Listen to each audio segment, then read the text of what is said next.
Aprendamos. Una oportunidad para superarnos. Hola a todos, bienvenidos a un nuevo capítulo de Sismos en Guayaquil, un curso de Aprendamos muy necesario para estar más preparados en caso de temblores o terremotos. Como ustedes ya saben, Aprendamos es un sistema de educación a distancia, impulsado por el municipio de Guayaquil y cuenta con el apoyo de la Fundación Ecuador y la Universidad Casagrande. Cada curso que se desarrolla en el marco de este proyecto es gratuito para la ciudadanía. Con la inscripción, el usuario recibe inmediatamente el libro y queda habilitado para consultar las veces que quiera al Centro de Atención Tutorial, donde expertos en estas temáticas lo acompañan durante su aprendizaje. Además del libro y la atención tutorial, están los programas de televisión que se emiten por casi todos los canales de televisión de Ecuador. El de hoy es el cuarto y seguiremos conociendo un tema fundamental, la amenaza sísmica en nuestro territorio. Sismos en Guayaquil. Más preparados, menos riesgo.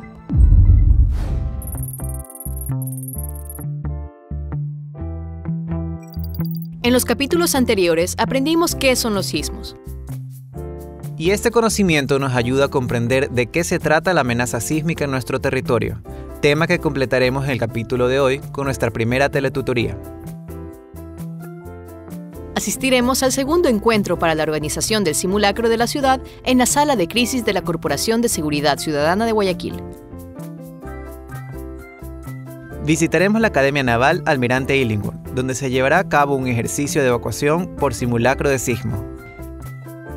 Iniciaremos nuestra primera teletutoría con la ayuda de un experto en el tema. Curso Sismos en Guayaquil, capítulo 4. La amenaza sísmica en nuestro territorio. Epicentro e hipocentro. ¿Qué es el epicentro? Eso también es un término que lo han oído cuando hay una noticia periodística. A 9 kilómetros, 10 kilómetros, 30 kilómetros se produce un sismo, acá abajo. Eso repercute arriba, pero el sitio donde se produce la ruptura de la falla es abajo. Por lo tanto, ese punto se llama técnicamente en sismología y en geología, se llama hipocentro. El punto donde se produjo la ruptura, el punto donde partió el sismo. Pero no nos interesa abajo solamente, nos interesa arriba, porque arriba están los edificios. La proyección vertical de ese hipocentro a la corteza donde caminamos, donde vivimos, ese punto, esa proyección se llama epicentro. El epicentro es el punto sobre la corteza terrestre donde se reflejó el sismo y comienza a expandir sus ondas y por lo tanto es ahí desde el punto de la defensa civil de una ciudad que es de donde, lo que tenemos, las medidas que vamos a tomar. Movimiento trepidatorio y oscilatorio. Las ondas se propagan en todas direcciones, provocando el movimiento del terreno tanto en forma vertical como horizontal. Con los movimientos verticales o trepidatorios experimentamos las típicas sacudidas de arriba a abajo y viceversa.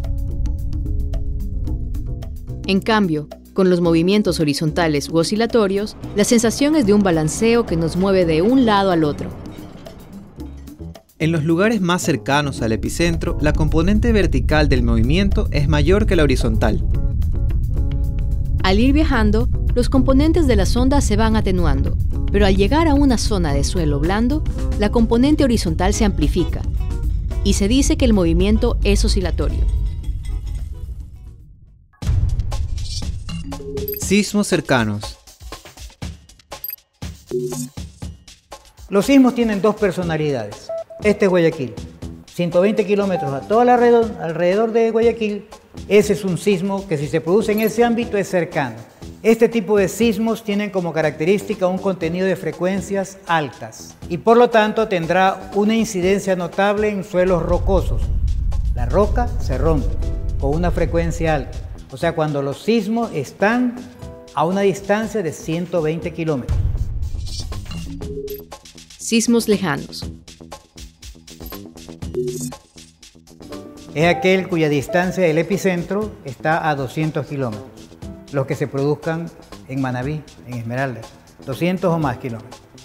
Este tipo de sismos tiene como característica un contenido de frecuencias bajas y tendrán una incidencia extremadamente dañina en los suelos con características suaves, cuando la distancia es mucho mayor, 200 kilómetros o más.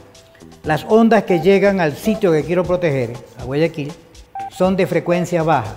Quiere decir que la onda es más amplia, el suelo se va a mover menos rápido, pero el movimiento perdura mucho más tiempo.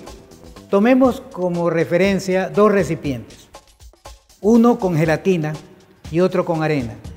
El suelo con arena, el recipiente con arena es el suelo rocoso. El recipiente con gelatina es el suelo arcilloso, el de Guayaquil, el de suelo suave. Movámoslo, dejémoslo, el movimiento es el sismo. Dejémoslo de mover, el suelo rocoso dejó de moverse enseguida. La arena dejó de moverse, pero la gelatina siguió moviéndose y choca contra las paredes del recipiente que lo contiene. Ese es Guayaquil. El suelo arcilloso choca contra los bordes de todo este cordón montañoso y el lecho del río Guayas. Por lo tanto, vibra mucho más tiempo. Seguimos con el programa Sismos en Guayaquil, de Aprendamos, conociendo un poco más sobre lo que los expertos llaman la amenaza sísmica. Conocer esta amenaza es importante para tomar conciencia del riesgo y así trabajar en la prevención, la preparación y la recuperación tras eventos de este tipo. Quienes tienen la responsabilidad de gestionar el riesgo en la ciudad conocen muy bien la amenaza sísmica. Por eso, desde el año 2007, trabajan en la planificación del simulacro general de la ciudad de cada año. Para no perder detalles de este proceso, estuvimos en la Corporación de Seguridad Ciudadana de Guayaquil presenciando la segunda reunión de planificación. Segunda reunión del simulacro 2017.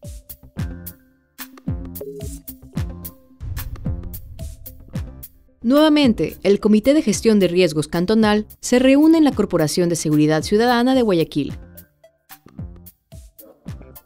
Juan Ramírez enfatiza la importancia que tiene el simulacro como herramienta para el desarrollo de la ciudad. ¿Por qué Guayaquil sostenible y resiliente?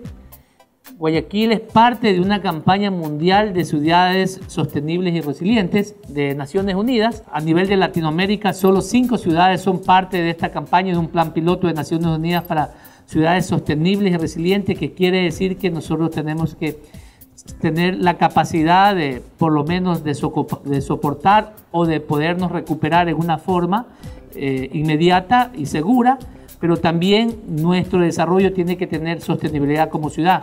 Trabajar con los mecanismos de prevención y como parte del mecanismo de prevención realizar los simulacros o poner en práctica los planes de emergencia o contingencia que tiene cada institución que hoy día está aquí representada.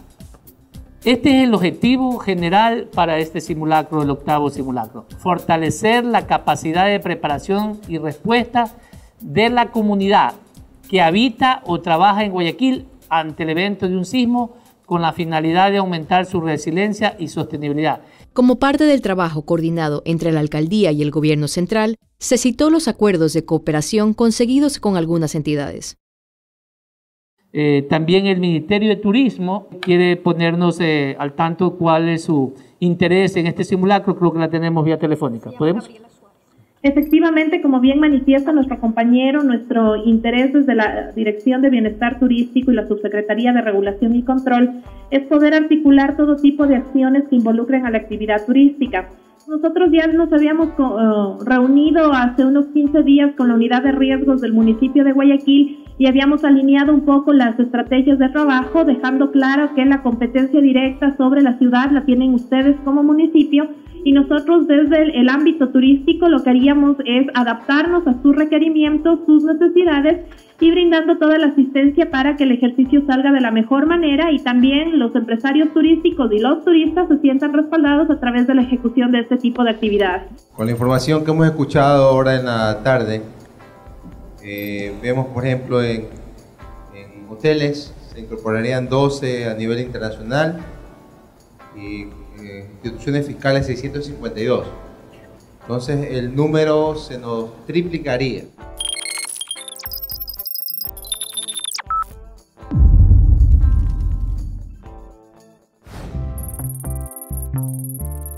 Estamos viendo el capítulo 4 del curso Sismos en Guayaquil. Más preparados, menos riesgo. Hoy terminamos con el tema del primer módulo, la amenaza sísmica en nuestro territorio. En el próximo capítulo iniciaremos con una pregunta que nos guiará en el aprendizaje. ¿Somos vulnerables ante un sismo?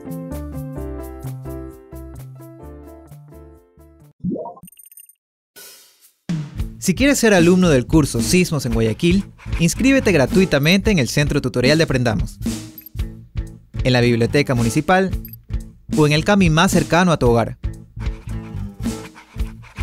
Solo necesitas la copia de tu cédula.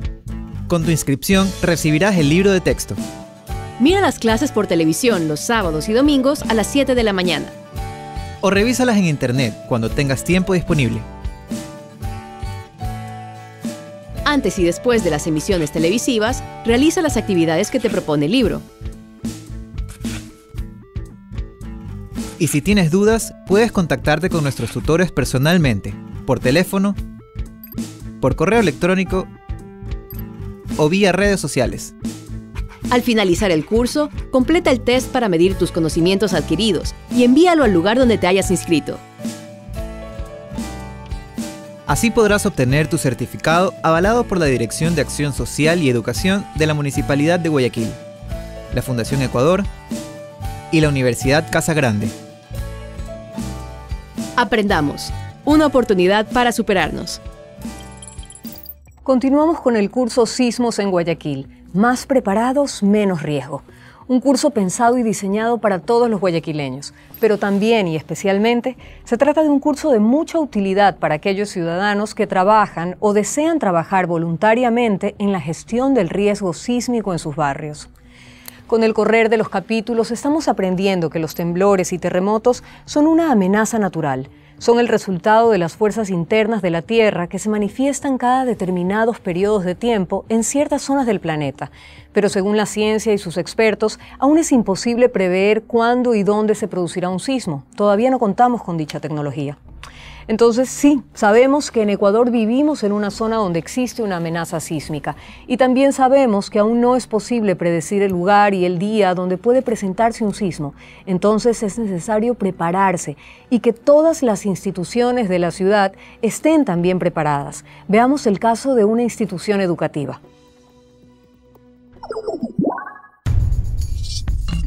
Colegios, listos para el simulacro.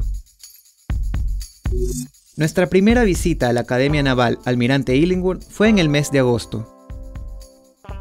1, 2, 3, 4, 5, 6, 7, 8, 9, 10. Activen las alarmas.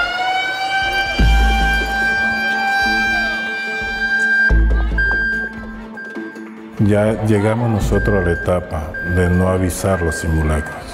Y el simulacro se inicia con el sonido de la alarma de evacuación que ya lo conoce el estudiantado de la comunidad y ya saben que ese sonido indica que tenemos que desalojar las instalaciones. Salen cursos por cursos en orden al sitio seguro determinado en los ejercicios y ellos conocen a qué lugar tienen que ir. Una vez que el personal evacúa las áreas de reunión, los docentes que pertenecen a las diferentes brigadas de contraincendios y primeros auxilios se concentran en puntos estratégicos. Señor Hidrobo, sección femenina, 1870 estudiantes, 75 docentes, 18 administrativos y 23 visitantes.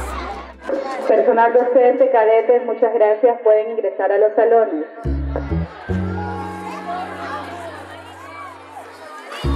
Se vio dos fallas. En el masculino van a decir que no escucharon la alarma. A veces el profesor da más, ciertos profesores dan más interés a terminar una parte de su clase que a proceder. Y esos son llamadas a la atención por su directivo responsable.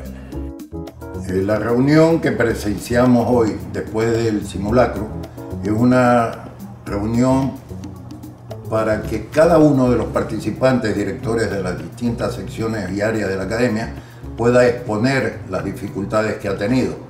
y un poco ir aclarando justamente los temas de riesgo, los errores que se pudiera cometer. Por favor, Abraham, esos 3 cursos que nos llegaron fuera de fase, que alargó el ejercicio de evacuación en la secundaria. Todavía no me he entrevistado con el coordinador del sector para que me pueda explicar el porqué y el motivo de la situación. Hasta yo mismo me sorprendí porque pensé que estaban afuera cuando al rato asomaron los 3 paralelos. Exactamente. Antes de eso quiero felicitar al último ejercicio que hicimos. Los tiempos mejoraron, la disciplina en cada ejercicio ha sido excelente. La ventaja que tiene la academia es que usa un sistema semimilitar para la disciplina. Los alumnos están acostumbrados a formar, entrar formados, salir formados, y eso ayuda muchísimo. Los inspectores, 80 inspectores, cada uno a cargo de 2 aulas, tienen ya entrenamiento en qué hacer en caso de un evento real, ¿no? El simulacro anterior que hicimos, nos encontramos con la novedad de que está el parqueadero nuevo en la parte de la cancha, a la bajada de la puerta número 3 de primaria masculino. Nos topamos con el enrejado que se ha hecho para el parqueadero, entonces no sabíamos para dónde exactamente dirigirnos, si dar la vuelta por un lado, si dar la vuelta por el otro lado. Entonces por eso decía que lo de las prácticas es importante, se tomaron las medidas y ya hoy se hicieron los correctivos.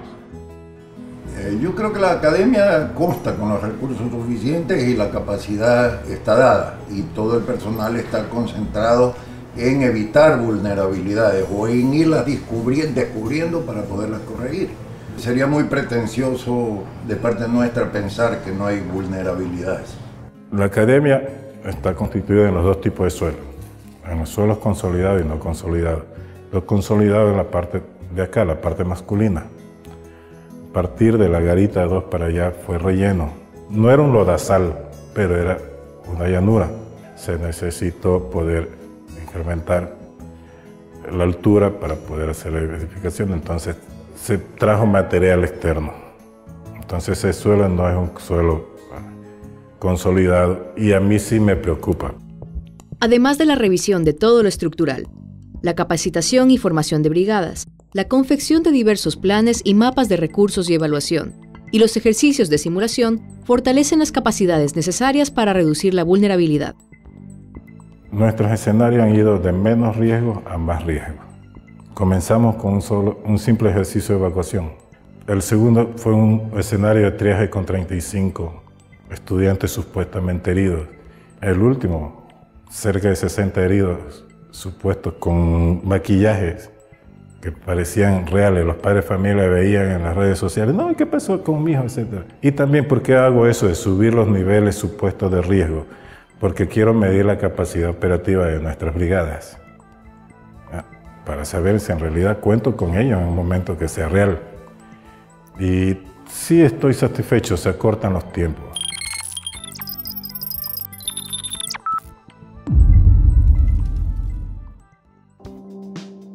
Continuamos con el programa. Estamos esta vez con una voz autorizada en el tema sísmico. Se trata de Hugo Yepes. Bienvenido, Hugo, al programa. Muchas gracias. Él es investigador, es un reconocido sismólogo y también es exdirector del Instituto Geofísico de la Politécnica. Hugo, hemos separado para ti algunas preguntas de nuestros alumnos del curso. Tenemos una de Gerardo desde el sur de la ciudad y él dice, ahora que ya conoce que nosotros nos encontramos en un territorio con una amenaza sísmica, él dice, ¿cómo es posible que en un territorio tan pequeño se concentre tanta actividad sísmica? ¿Cuál es el peligro exacto en Guayaquil? A ver, la razón que tengamos en el territorio ecuatoriano mucha actividad sísmica, y de hecho es más alta que el promedio a nivel de zonas que son sísmicas per se, es decir, hay más actividad sísmica en nuestro territorio que, por ejemplo, lo que sería en el territorio peruano. Y eso por una razón, ¿no? Porque tenemos varios ambientes para generar temblores o terremotos, ¿no? El uno es el empuje de la placa de Nazca de todo lo que sería el fondo del Océano Pacífico en contra del continente, y el continente a su vez se resiste a dejarle penetrar y eso hace que se arrugue la corteza terrestre, y los Andes no son nada más que una arruga. Entonces, ese rozamiento que se da en el proceso de penetración de la placa, que sería la subducción, es, por ejemplo, el responsable del terremoto del 16 de abril del 2016. Es un terremoto que se denomina terremoto de la zona de subducción. Pero el Ecuador tiene otras formas también de producir terremotos. Chile sería un caso en que la gran mayoría de los terremotos son de la subducción. Los terremotos más letales en el Ecuador están relacionados a que el Ecuador, al igual que California, algunos de los amigos y amigas que están siguiendo el curso habrán oído de que California se está separando de los Estados Unidos. En nuestro caso sucede algo igual, ¿no? Nos hemos preguntado por qué está el Golfo de Guayaquil acá. Es decir, por qué de pronto se mete la costa. Y no es que hay una gran salida del río Guayas y está erosionando eso, sino que en realidad hay una gran falla geológica que está separando la parte norte del Ecuador a lo largo de la línea del Golfo, una de las líneas del Golfo, y eso hace que abra esta zona. Y a su vez la falla geológica que limita una parte diferente del continente sudamericano, que se llama el bloque norandino, está moviéndose, al igual que el Golfo de California o que California misma, hacia el norte, hacia el noreste. Entonces, a lo largo de esta falla se han producido los terremotos más letales, no los más grandes, ¿no? Y la historia del Ecuador tiene unos 70.000, 80.000 muertos por terremotos, el 90% de ellos a lo largo de estas fallas geológicas. Entonces, es por eso que el Ecuador está en una zona de mucha diversidad sísmica, además de sismos relacionados a otras fallas locales, y hace que entonces Guayaquil también esté en la zona en la cual tiembla. A Dios gracias, no en la que más tiembla. Guayaquil no está en el peor de las situaciones sísmicas del Ecuador, pero sí, obviamente, ha tenido efectos en la historia y acaba de sufrir también por el terremoto del 16 de abril. Claro. María Laura de Kennedy Norte nos dice algo que preocupa a mucha gente. Las famosas informaciones que llegan por WhatsApp. ¿Qué pasa cuando recibes un mensaje que dice tal día, en tal momento, en tal lugar va a haber un terremoto? ¿Se puede confiar en esos mensajes? ¿Hay que descartarlos por completo? ¿Qué piensas tú de eso? Hay que descartarles por completo y de hecho hay que denunciar a quienes lo generan y a quienes lo difunden. ¿Por qué? Porque primero el tema de la denuncia es que hay incluso leyes que penan la propagación de rumores falsos. Y eso crea incertidumbre, pánico, impacto económico e incluso puede causar problemas de salud y hasta de la vida. Pero la razón fundamental es que los terremotos no se pueden predecir. Lastimosamente, en la ciencia, el estado actual de la ciencia, del arte a nivel mundial no permite que ni japoneses, ni norteamericanos, ni neozelandeses, ni ecuatorianos, o mexicanos, o peruanos, chilenos, puedan predecir los terremotos. ¿Por qué? Porque la naturaleza no es lineal, no dice, no es 2 más 2 son 4, sino que la naturaleza tiene una serie de complicaciones que hace que todavía no conozcamos y todavía no podamos controlar esta generación o estos mecanismos que disparan el terremoto. Podemos saber en ciertas zonas donde va a haber terremotos. Podemos saber incluso más o menos en qué magnitud se van a mover. Pero nunca podremos saber hasta seguramente varias décadas o más tal vez, cuándo van a pasar. Y esa es la parte que no existe y esa es la parte que la gente más cree, ¿no? Porque dicen, bueno, ojo que mañana va a haber terremoto porque las nubes están rosadas. No tiene nada que ver, la física no permite ese tipo de cosas, no funciona así. Y entonces la mejor vacuna contra eso es acudir a las fuentes de información que son válidas. Para eso tenemos el internet y tenemos el teléfono, ¿no? Entonces, si es que hay alguna anomalía que diga, por aquí hay algo raro, eso estará publicado y eso estará entregado a la población, a la ciudadanía. Pero si es que igual hay alguien que dice, mañana se acaba el mundo, ríanse de él y más bien no hagan caso y continúen con su vida y hagan algo más productivo que preocuparse por estos rumores. Tienes razón. Bueno, fuentes de información también como este programa, pues saben que este curso está dedicado a que aprendamos a prepararnos más para correr menos riesgos. Y sabíamos que iba a ocurrir algo particular con este curso, que iba a generar mucha curiosidad, pero también en algunas personas iba a producir angustia. Y es el caso de Martita, del centro de la ciudad, quien dice, me parece muy interesante lo que dicen, pero también me asusto, ¿verdad? ¿Cómo poder convivir con esta información sin que se genere tampoco un estado de pánico que produzca otro tipo de problemas? A ver, hay un concepto muy importante que tenemos que empezar a entenderlo y a manejarlo, ¿no? Y que es el concepto del riesgo, ¿no? El riesgo es la suma de dos factores, ¿no? La amenaza, la posibilidad de que haya un terremoto y luego la vulnerabilidad, que si es que la casa donde yo estoy se va a caer o no. Entonces, las preguntas en general de la gente son, ¿y cuándo va a haber el terremoto? Pero yo le respondo, no sé, pero ¿y cuando haya su casa está segura? Entonces, sobre eso sí podemos hacer algo. No podemos ni predecir ni controlar el terremoto. No hay unas grandes grampas que unan los dos bloques al lado de una falla geológica que haga que ya nunca más se mueva. Eso ha habido en los últimos cientos de millones de años y lo habrá por los siguientes cientos de millones de años en nuestra zona. Pero sí podemos asegurarnos de que nuestra casa sea menos vulnerable, de que el contenido de la casa sea menos vulnerable, de exigir, ¿no?, una construcción más responsable también. Una construcción más responsable y también un sentido común que permita ver en dónde están mis amenazas, ¿no? Si es que yo duermo, ¿no?, y en la cabecera de mi cama está un Cristo del Consuelo de 50 kilos de peso, si es que viene un temblor, va a ser el Cristo no me va a ayudar, me va a causar problema. O si es que la televisión está aquí, me va a caer en la cabeza. Entonces, esta posibilidad de ver desde el sentido común, ¿qué pasa si es que esto se mueve y no confío tanto en mi casa? Entonces vamos a asegurar ciertas cosas o hacer espacios libres o también estudiar, entrenar cómo reaccionar ante eso. Pero sobre todo lo otro, y con eso creo que que esto es fundamental, este tipo de programas, de cursos de educación pública es fundamental, porque uno empieza a darse cuenta que sí puede hacer cosas y sí puede exigir a sus autoridades, trabajar conjuntamente con sus autoridades para reducir la vulnerabilidad de mi casa, la vulnerabilidad de mi edificio, la vulnerabilidad de las escuelas a donde están yendo mis hijos, ¿no? Yo no quiero pensar en el siguiente terremoto, que lo habrá, ¿no?, que sea en horas de colegio. Claro. Tuvimos la gran suerte, entre comillas, de que el último fue a las 7 de la noche de un sábado. ¿Qué pasaba si era a las 9 de la mañana de un jueves?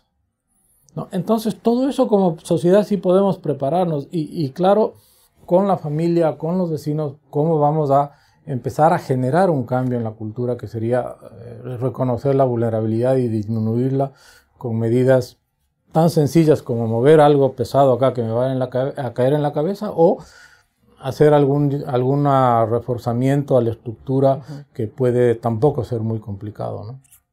Muy bien, tu conocimiento es valiosísimo, Hugo. Muchísimas gracias por compartirlo. Aquí en Aprendamos estamos seguros de que los televidentes lo valoran de la misma manera. Muchas gracias. No, con todo gusto, siempre a las órdenes. Hoy aprendimos un poco más sobre la amenaza sísmica en nuestro territorio. Volvimos a la sala de crisis de la Corporación para la Seguridad Ciudadana para aprender cómo se va planificando el simulacro de la ciudad. Y fuimos testigos de la preparación rutinaria de una institución educativa que conoce bien esta amenaza. En nuestro próximo encuentro nos haremos una pregunta. ¿Qué nos hace vulnerables ante un sismo? Sismos en Guayaquil. Más preparados, menos riesgo.